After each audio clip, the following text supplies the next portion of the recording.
Bonjour à toutes et à tous, moi c'est Damien et bienvenue chez Brest Business School. Le thème de la vidéo d'aujourd'hui portera une fois de plus sur le concours de Talent Day, mais aujourd'hui on va aborder l'épreuve de raisonnement logique, qui est une épreuve spécifique au concours PGE, c'est-à-dire le concours Master de Brest Business School, et c'est une épreuve qui dure donc 60 minutes et qui sera de coefficient 6. Dans un premier temps, comment se déroule l'épreuve? Ce qu'il faut savoir, c'est que c'est un exercice qui se passe sur ordinateur, donc vous aurez trois parties distinctes, trois tests distincts. Donc premièrement, le test de raisonnement verbal. Ça se passe sous forme de texte avec des questions auxquelles il faudra répondre en fonction des nuances également des questions, etc. et du texte en lui-même. Le test de raisonnement numérique sera quant à lui en lien avec tout ce qui va être, on va dire plutôt mathématique, avec des suites géométriques, avec des graphiques, etc. Et le dernier test, qui est donc le test de raisonnement abstrait, ça peut être très très varié. Il y a plusieurs exercices au sein de cette épreuve, mais globalement, on pourra avoir par exemple des suites de dominos, par exemple, ou avec des formes géométriques, etc. Des questions, on va dire plutôt abstraites, mais qui font également partie de cette épreuve. Au niveau des enjeux qui seront attendus de ta part lors de cette épreuve, ce qu'il faut savoir, c'est que les tests psychotechniques, les tests de raisonnement logique, vont permettre d'évaluer tout un tas de critères, on va dire, sur ta personnalité. Notamment, ça va passer à travers ton caractère, à travers ta façon d'être, ta façon de penser, de réfléchir, de fonctionner, etc. Mais globalement, ce qui va intéresser les jurys là-dedans, ça va être un petit peu d'étudier ta capacité, on va dire, à analyser un problème, à vraiment répondre à une information donnée dans un temps imparti, parce que c'est une épreuve qui est chronométrée. Mais le but, comme c'est indiqué sur l'écran, le but n'est pas non plus de juger ton niveau, mais juste un petit peu de confirmer voilà, qu'il y a une certaine adéquation entre ton profil et les attentes de l'école de commerce de Brest.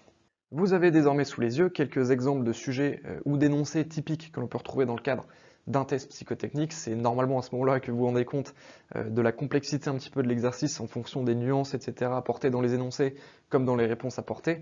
Mais globalement, si vous voulez vraiment comprendre la démarche et comprendre un petit peu comment fonctionne le test de raisonnement logique, je vous invite à mettre pause à l'écran pour vraiment lire l'ensemble des énoncés, capter la démarche, lire le corrigé, etc. pour vraiment, on va dire, maximiser les chances de comprendre et de réussir cette épreuve-là. Ensuite, le point suivant concernera la préparation à l'épreuve. Donc, à savoir que pour s'entraîner aux épreuves psychotechniques, il y a vraiment une multitude de méthodes, de moyens pour s'entraîner justement à ces épreuves-là, notamment en ligne, donc sur les sites internet ou grâce à des annales, parce qu'il y a vraiment une multitude de sites ou de bouquins qui proposent des tests psychotechniques pour s'entraîner. Également, je vous conseille de vraiment lire très attentivement les consignes parce que c'est un test qui est rempli de nuances. Je veux dire, dans les énoncés et dans les réponses, ce sera extrêmement nuancé. C'est aussi l'essence même de cette épreuve-là. Et ce que je peux vous conseiller d'autre, sinon, c'est vraiment de compléter le test sans interruption, mais sans voilà, se précipiter pour autant, parce que je le rappelle, c'est une épreuve qui est chronométrée.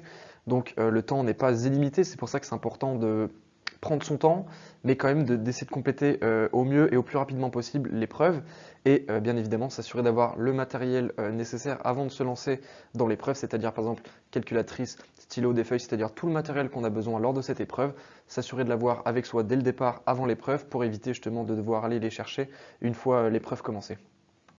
Ensuite, au niveau des conseils d'entraînement, je viens d'en parler à l'instant, mais comme j'ai dit, du coup, il y a vraiment plusieurs sites et plusieurs annales qui permettent de s'entraîner aux tests psychotechniques, notamment au niveau des sites en ligne, on aura par exemple TageMage ou Cubix, qui sont des sites qui proposent gratuitement des tests psychotechniques pour s'entraîner ou pour ne serait-ce que d'avoir un aperçu des tests psychotechniques. Et sinon, au niveau des annales, vous avez donc plusieurs livres qui proposent également les tests psychotechniques, comme par exemple Psychotechnics, 700 tests psychotechniques ou tous les tests psychotechniques.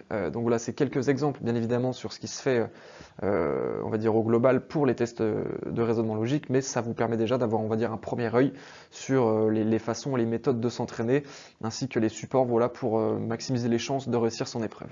Au niveau des pièges à éviter concernant l'épreuve de raisonnement logique, il va être important de ne pas répondre trop rapidement, de vraiment prendre son temps pour lire les énoncés et les nuances présentes au sein de ce test, mais à l'inverse, voilà, il ne va pas non plus falloir perdre son temps pour autant parce que, étant donné que c'est une épreuve chronométrée, le temps défile et parfois plus vite qu'on ne le pense. Donc c'est important aussi de garder à l'esprit qu'il faut vraiment, lorsque l'on pratique ce test-là, l'effectuer d'une traite sans coupure, sans s'arrêter sur un exercice particulier ou sans sauter des exercices. Un autre piège à éviter, je dirais, c'est ne pas répondre au hasard lorsqu'on n'a pas une réponse.